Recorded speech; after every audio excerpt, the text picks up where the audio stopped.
The last shift at 6 Bells came up in 1988.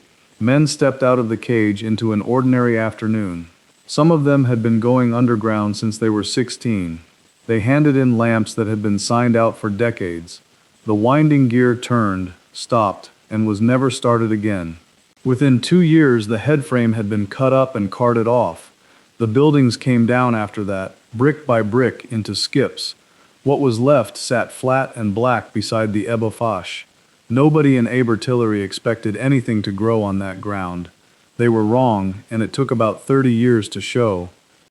This valley sits on the eastern edge of the South Wales coalfield. It runs narrow and steep, with houses stacked up both sides. Coal came out of here from the 1890s onward. The pit at 6 Bells was also known as Arael Griffin. At its best, it gave work to well over 2,000 men. Every road in the town bent toward the colliery gates. Shops opened on payday and shut when the shifts changed.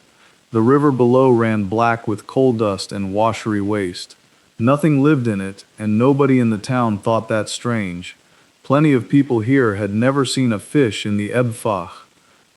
On the 28th of June 1960, the pit blew up. 45 men were killed underground in a single morning. One man in that district came out of it alive. The town buried its dead, and the pit kept cutting coal. That was what the valley understood work to cost. The inquiry pointed at fire damp, the methane that seeps out of coal. Every pit in the coalfield lived with the same gas. Men carried lamps that showed it as a blue cap on the flame. That was the arrangement underground, and everyone in the town knew it. 28 years later, a decision in an office ended it. The closure notice was short and mentioned nobody by name. Around 200 men were still on the books that year. Most of them never worked underground again anywhere. The last deep mines in South Wales followed within a decade. What happened next was not planned by anyone in particular. No agency chose the site, and no budget was written for it. The change started underground, in the dark, with the pumps. Every deep mine in Britain sat below the natural water table. Working a pit meant lifting water out of it, constantly. At 6 Bells, the pumps ran for the whole life of the colliery.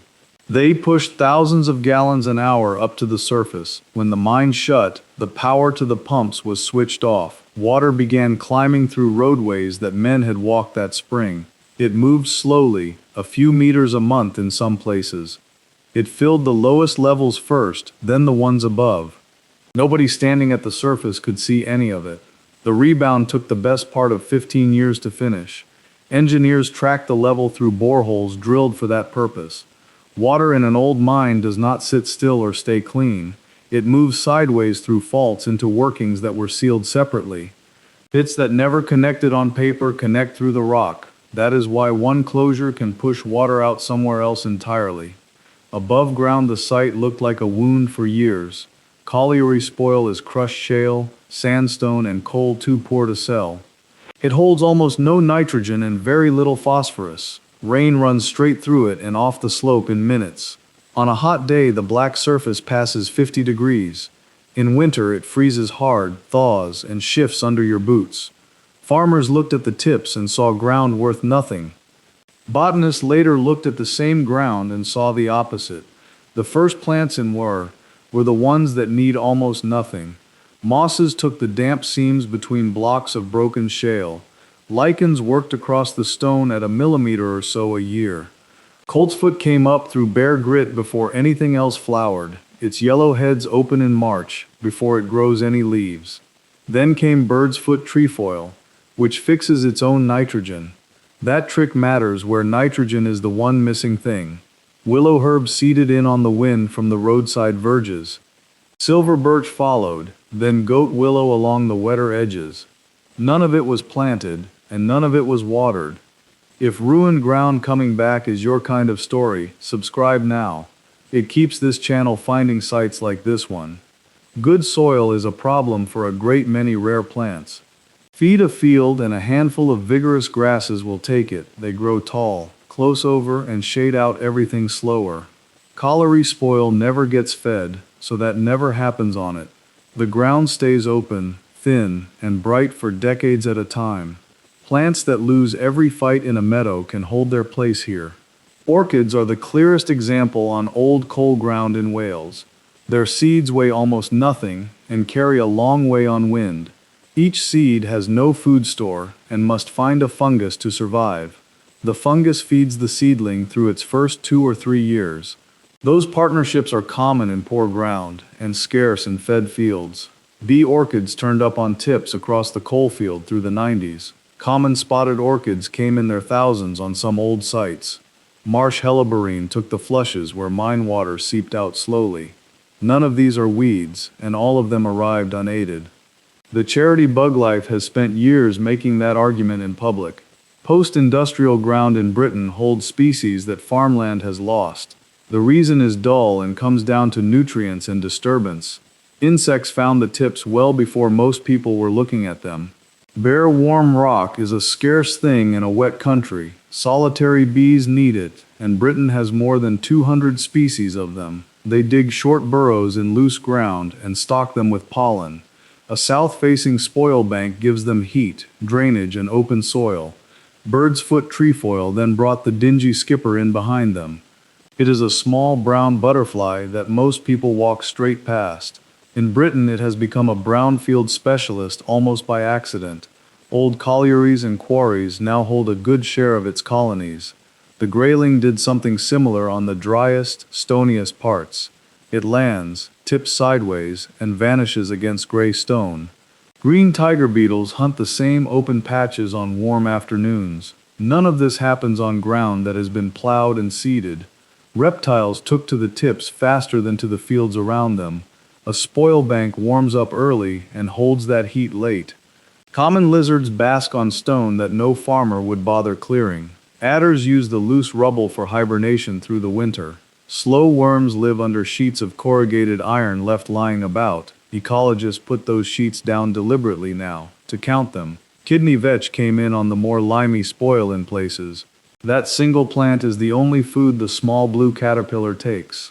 It is our smallest butterfly, about the size of a thumbnail. Where the vetch got a hold, the butterfly usually followed. Reclamation schemes in the 1970s did exactly that, everywhere. Tips were regraded, covered with topsoil, and sown with ryegrass. The result looked tidy from the road within 2 summers. Biologically, it was close to a car park with grass on top. The sites left alone did better than the sites that were fixed.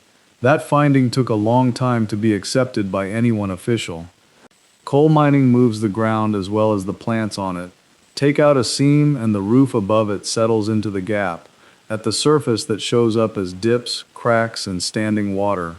In Lancashire, those hollows are called flashes, and some are large. Wigan has a string of them where mining dropped the ground. Reed beds grew into the shallow water without anyone sowing a seed. Bitterns have nested in them, which is a serious thing to say. Britain was down to 11 booming male bitterns in 1997. The bird recovered partly on ground that industry had broken and left. In the valleys, the pools are smaller, in old settling ponds and clay hollows. Great crested newts took them within a few years of closure. They need water without fish, and mining pools often have none. Palmate newts and toads followed into the same shallow water.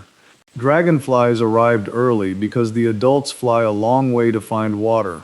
Common darters and broad-bodied chasers were breeding there within a few seasons. A colliery lagoon built to settle coal finds makes a decent pond. The scrub that people call rubbish ground turned out to matter most. Birch and willow grow fast on wet, disturbed, low-nutrient soil. They also die young, and that is the useful part. A willow tit digs its own nest hole in soft, rotten wood. It needs dead standing timber it can excavate for itself. Tidy woodland has none, because dead timber gets cleared away. Britain has lost more than 9 in 10 of its willow tits since 1970. It is the fastest declining resident bird the country has. The bird itself is small, brown, and easy to overlook completely.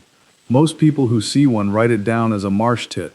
Its numbers fell while almost nobody in particular was watching. Its strongholds now sit on old coalfield ground in Wales and northern England. One of our rarest birds is holding on where industry walked away. Underground, meanwhile, the water kept rising all through the 1990s. It moved through coal, shale, and the old iron left in place. Water sitting in a worked seam picks up iron and sulfur. Air had reached those surfaces during the working life of the pit. Pyrite in the rock oxidized and waited for water to come back. When it did, the reaction produced acid and dissolved iron. The water rose until it found a way to the surface. Sometimes that was an old adit, sometimes a borehole, sometimes a crack. In 1993, a discharge burst out at Unisarwed in the Neath Valley. It ran orange down the hillside and into the river below. Iron comes out of solution as ochre when it meets the air.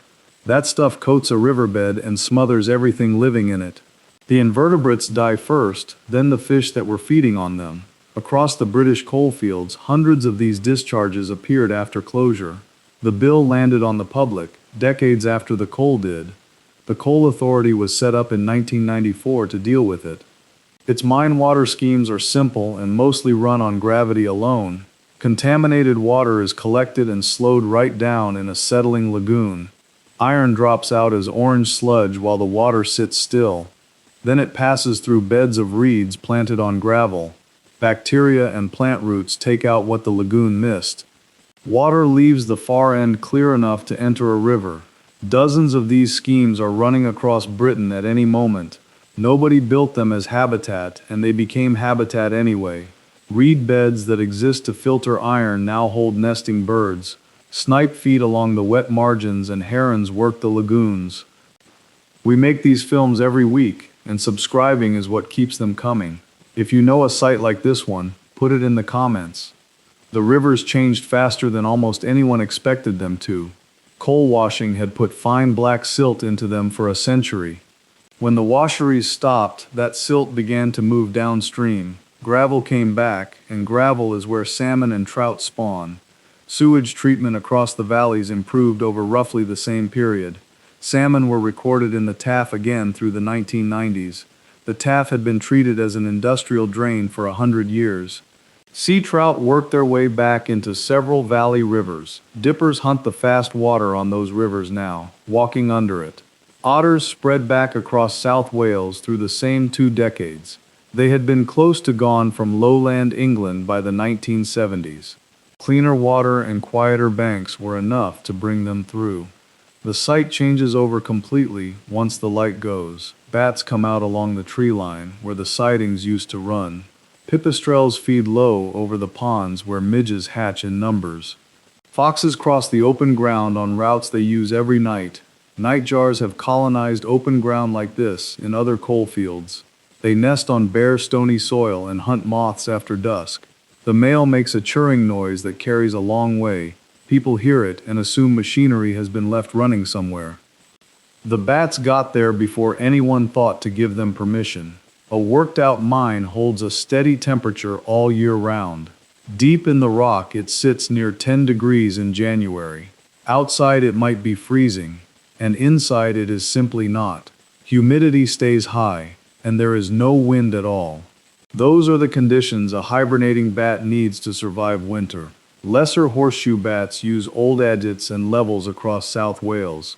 Wales holds a large share of the British population of that species. They roost hanging free, wrapped up in their own wings, alone. Some disused mine entrances now have steel grills bolted across them.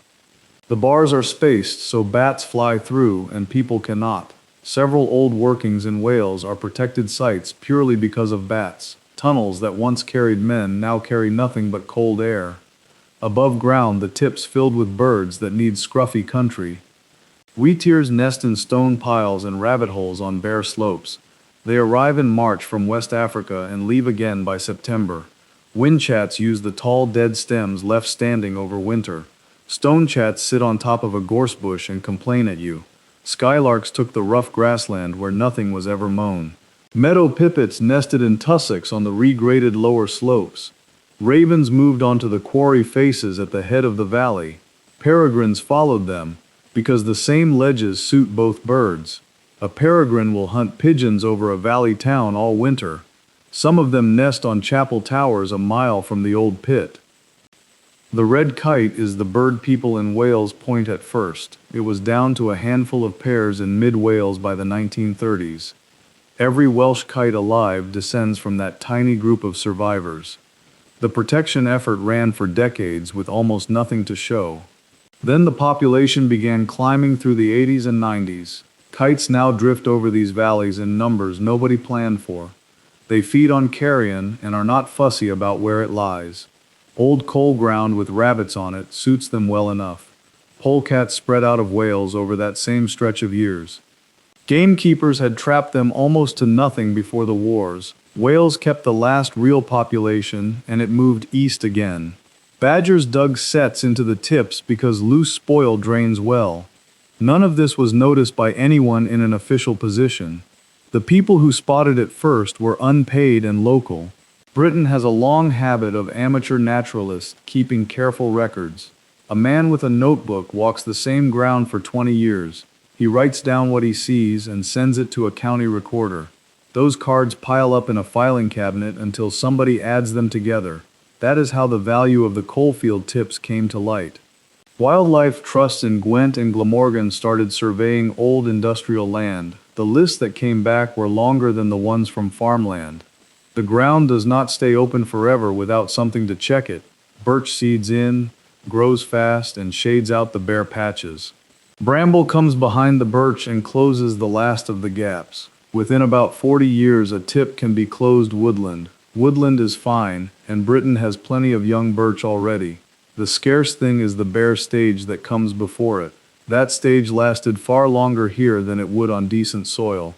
On rich ground it might be over in 5 or 6 years.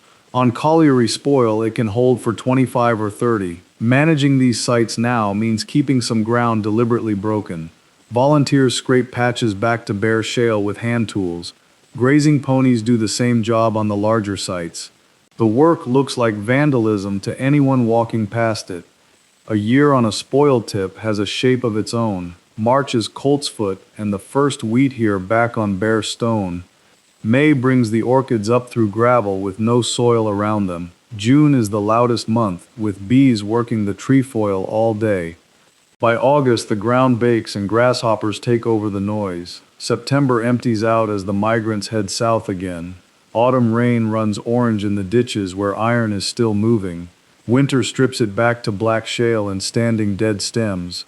Those dead stems are where next summer's insects are sleeping.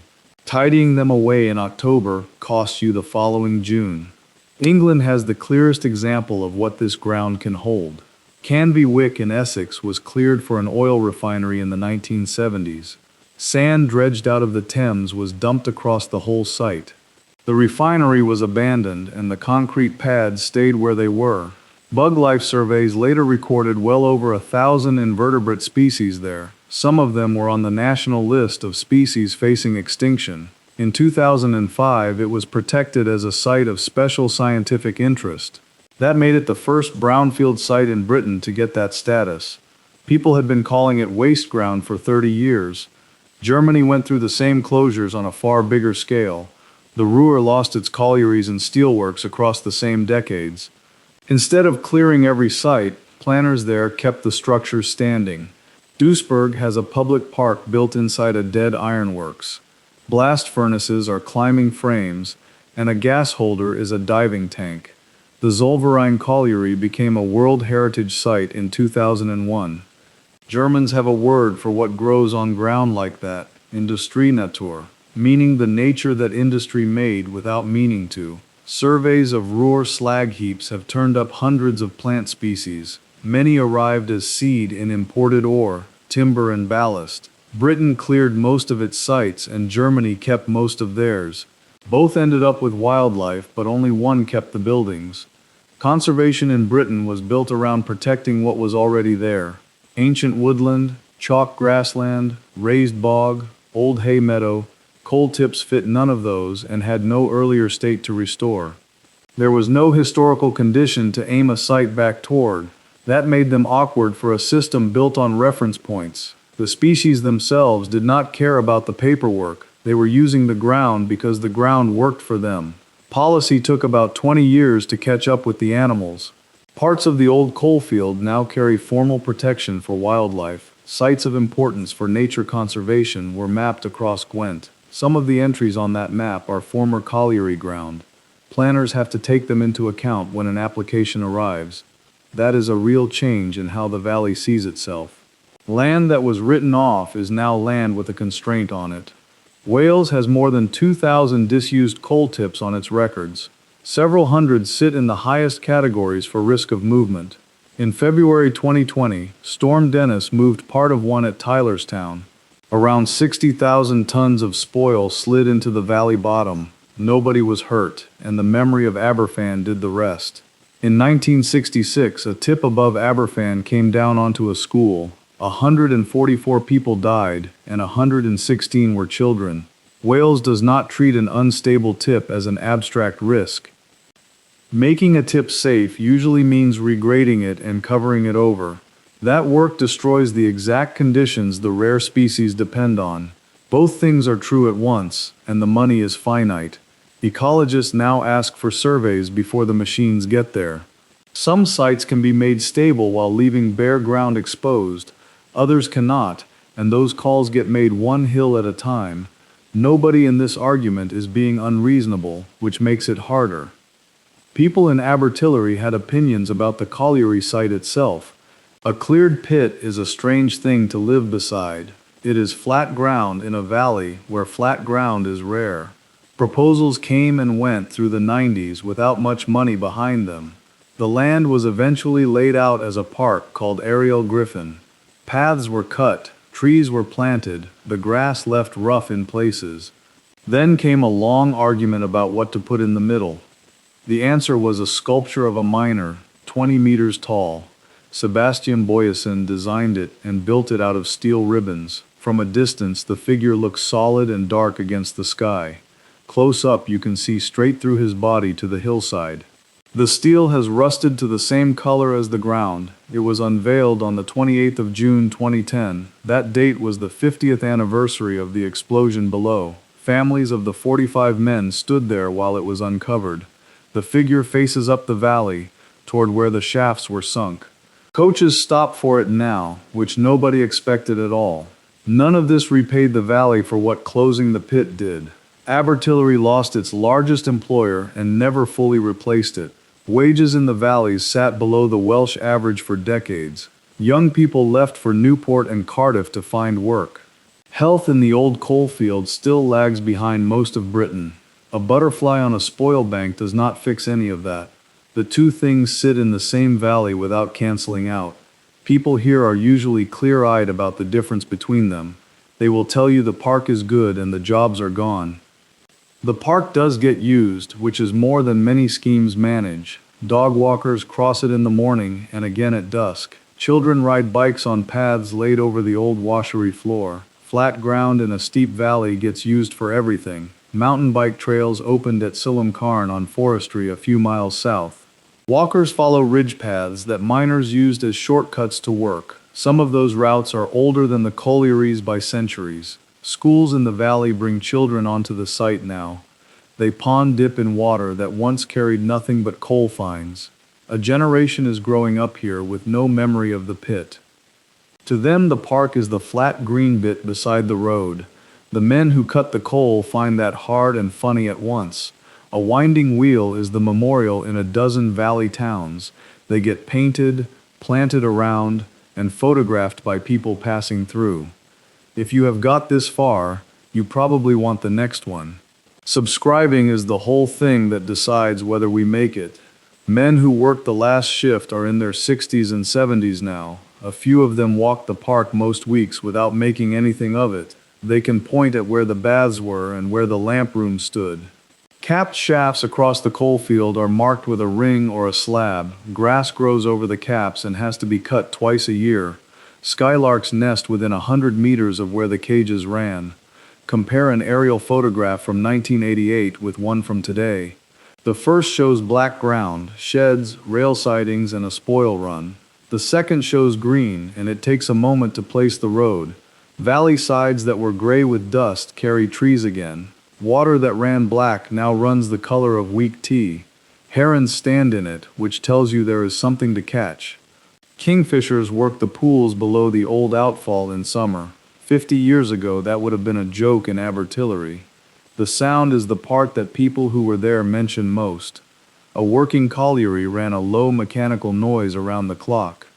Ventilation fans turned through the night for 90 years without stopping. Winding gear, screens, wagons shunting, the ventilation fan behind everything. You stopped hearing it after a while, and then it stopped. What people describe from the first winter afterwards is the quiet. Now there are jackdaws on the ridge and skylarks over the flat ground. 6 Bells is one sight among hundreds across the British coalfields. The same pattern repeats in Durham, Fife, Nottinghamshire, and the Rhondda. Different rock, different seams, and much the same result at the end. Most of them went through some version of the same 40 years. The pumps stopped, the water rose, the shale sat bare and hot. Plants that need nothing much got there before the machines did. Insects followed the plants, and birds followed the insects. Someone eventually wrote it down and worked out what it meant. The ground nobody wanted became the ground worth arguing over. That is the part the valley finds hardest to say out loud. The pit fed the town for 90 years and killed 45 men. Losing it broke something in artillery that has not been mended. What replaced it arrived on its own, without a plan or a budget. On a warm afternoon in June, the tip above the park is loud with bees. Orchids come up through crushed stone that was hauled out of the dark. Nobody designed that, and nobody can fully take credit for it. Ask the men what they make of it, and you get a shrug. Most of them are glad the ground is green and say so. They also remember the wage packet and what it used to buy. Coal took 90 years to come out of this hillside. Putting something back took a third of that, unsupervised. The valley stopped being used, and something else moved in.